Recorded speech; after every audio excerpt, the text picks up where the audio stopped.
So for the first part of this video, I wanted to be completely candid with you all.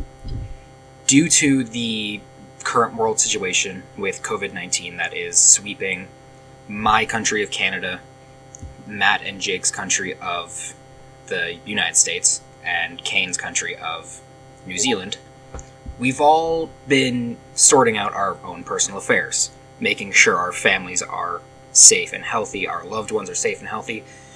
So we have been kind of neglecting WAW, and I would like to apologize to you all on behalf of all of us. But when it comes to this kind of situation, our personal lives come first, and I hope you all understand that. And the other thing I would like to talk about just real quick before we get into the actual whole gimmicky side of this video. We have lost the footage for Rebellion's 5 all the way to WrestleMania. WrestleMania is still good. We have all that footage that we have recorded already. But before that, we don't have anything. So in this video, that is going to start in just a second, I am going to go over what would have happened on Rebellion's 5 up till Mania. So I hope you all enjoy. This is a test of your emergency broadcast system.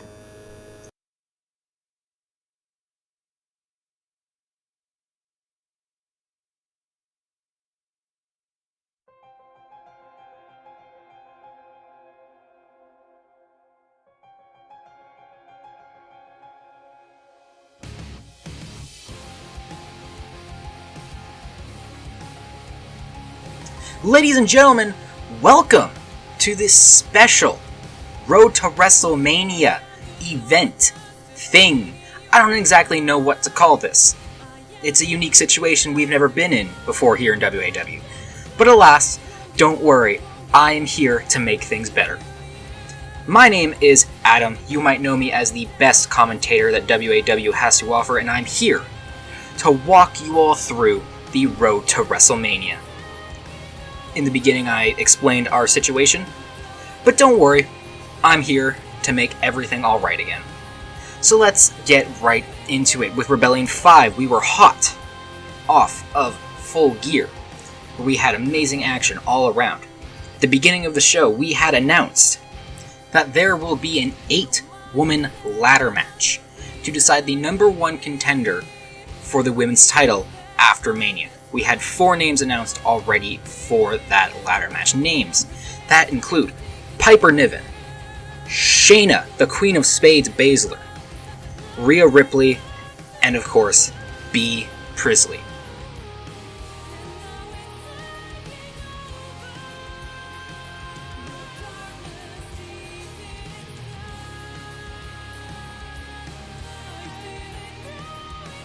And to open the show, we had a tag team match where the 2 winners would advance into that ladder match. We had the team of Momo Watanabe and Mayu Iwatani taking on the, some would say, unlikely team of Hikaru Shida and Hana Kimura. Shida and Kimura gelled better as a team than anyone would have thought they would, but unfortunately, due to a distraction by the Kabuki Warriors Asuka and Kairi Sane, Momo Watanabe and Mayu Iwatani were able to pick up the win, and they advanced into that ladder match. Next, we had the Hangman Adam Page making his triumphant return to WAW, taking on the current, reigning, defending, and some could say the most dominant Intercontinental Champion we've had in the Bastard Pac. The 2 went on to have a fantastic match, but unfortunately Hangman Page was just not able to get the job done on that night, with Pac coming out with the win, looking dominant as ever. Next up we had 2, well no, not 2 debuts, but their Rebellion debuts.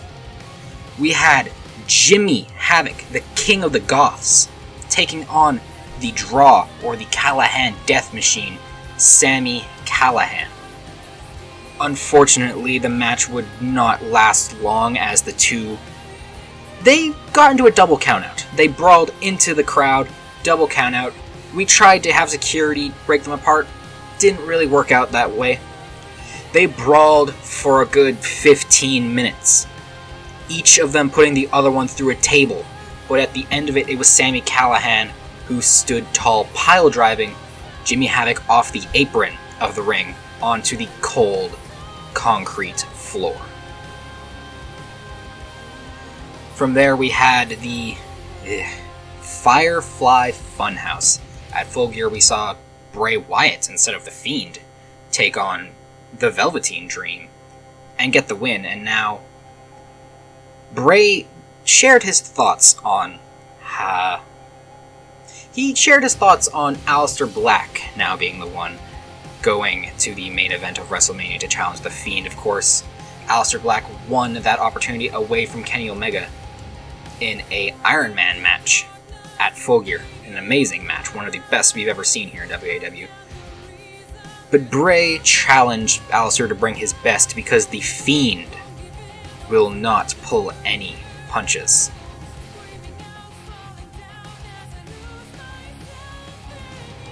After that, the triumphant return of John Cena to WAW. He said he was back because it was WrestleMania season and there was so much damn talent in WAW that he would not want to miss out on an opportunity to challenge someone from that amazing roster. Unfortunately, he would not be able to finish his sentiment as the man who lost the WrestleMania main event came out. Kenny Omega came out, saying that John was only there to steal the spotlight away from the young talent.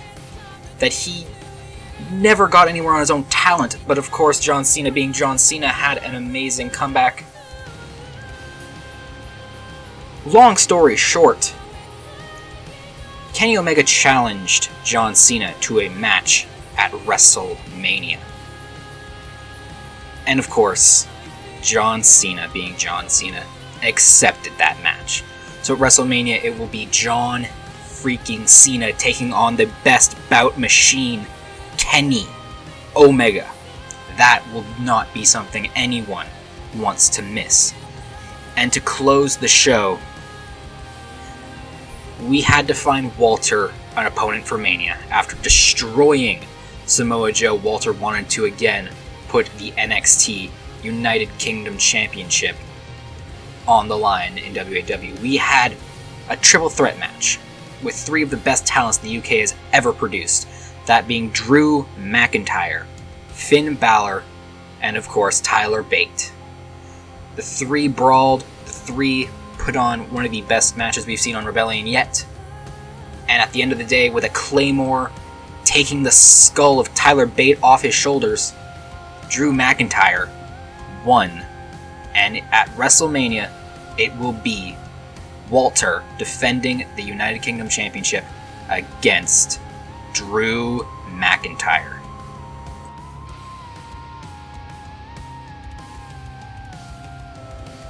And a special thanks to End of the Dream for the official WrestleMania theme song, Colder, now available on Apple Music and Spotify.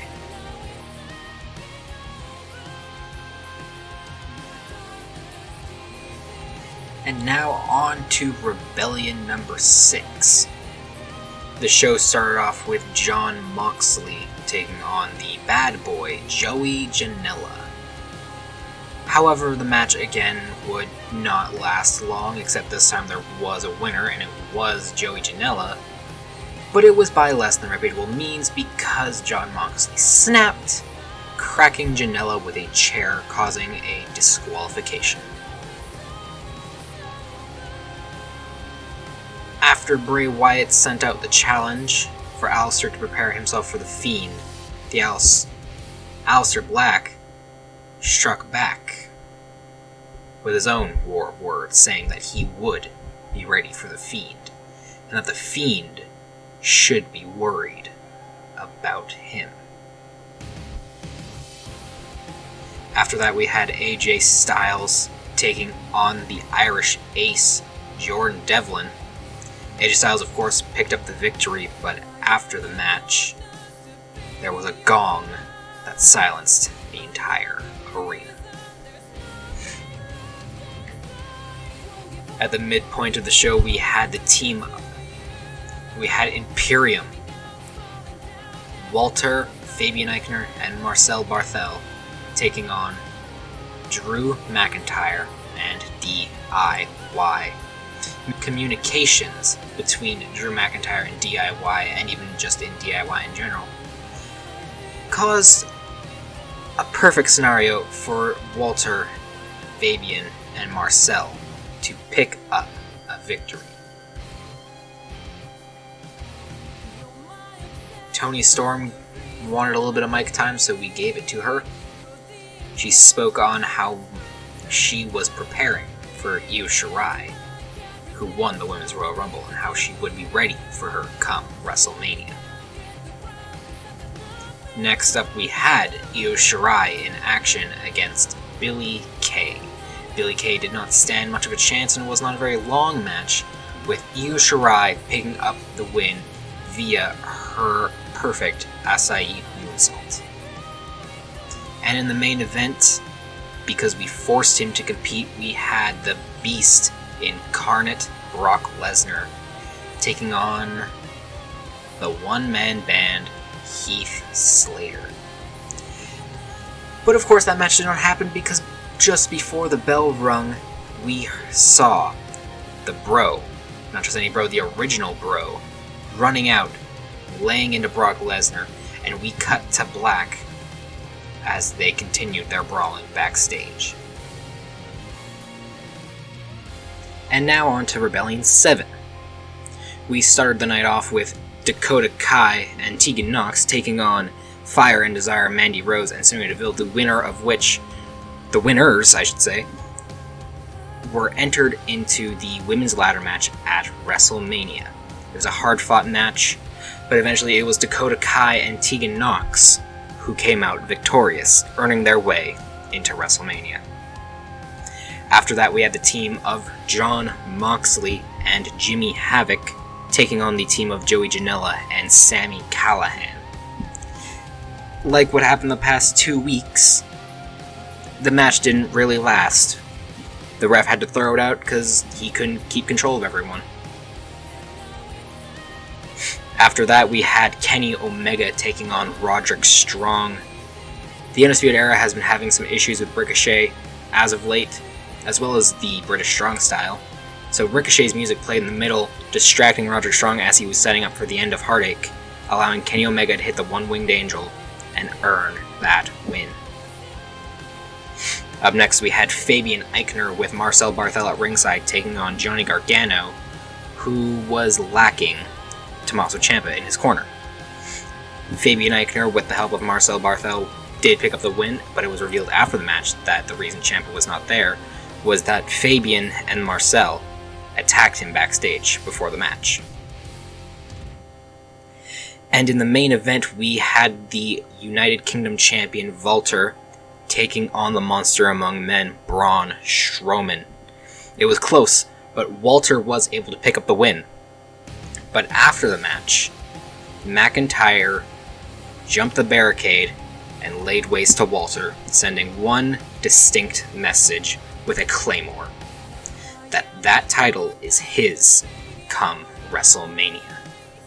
And after all was said and done, on the WAW Twitter account, Mr. William Regal announced that at WrestleMania, Moxley, Havoc, Janela, and Callahan would settle their differences in a fatal 4-way death match. And now on to the final Rebellion before WrestleMania, Rebellion number 8. We start the show off with Matt Riddle taking on Ali. Matt Riddle was able to pick up the victory via the Bro Mission, but afterwards, Brock Lesnar would run out and lock Matt Riddle in his own submission hold, the Kimura lock.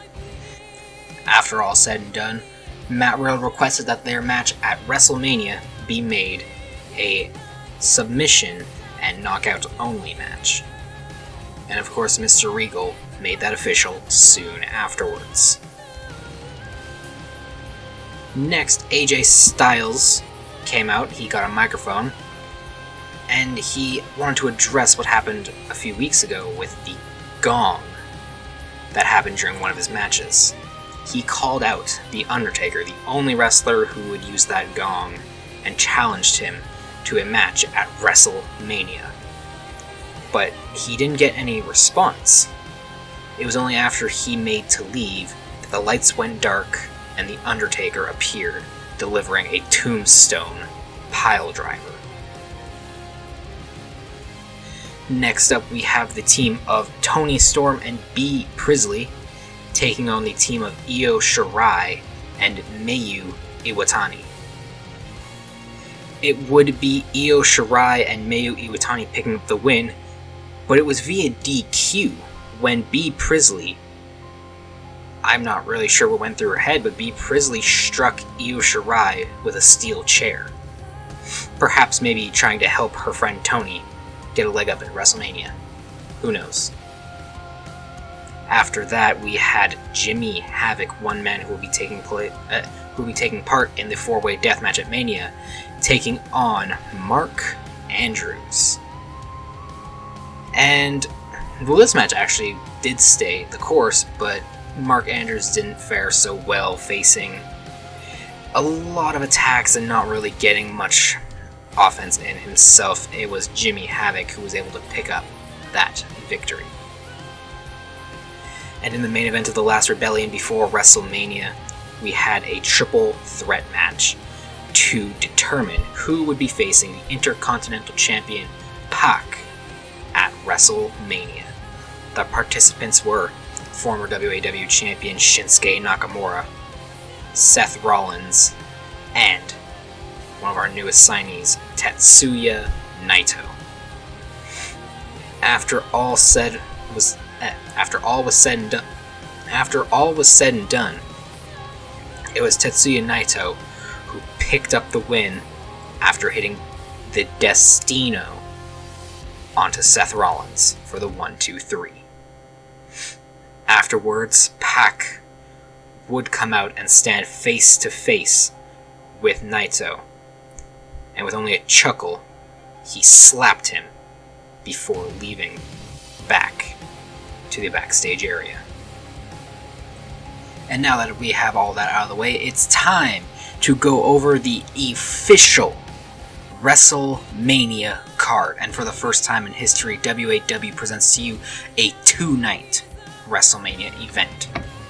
The rundown for night 1 goes as such.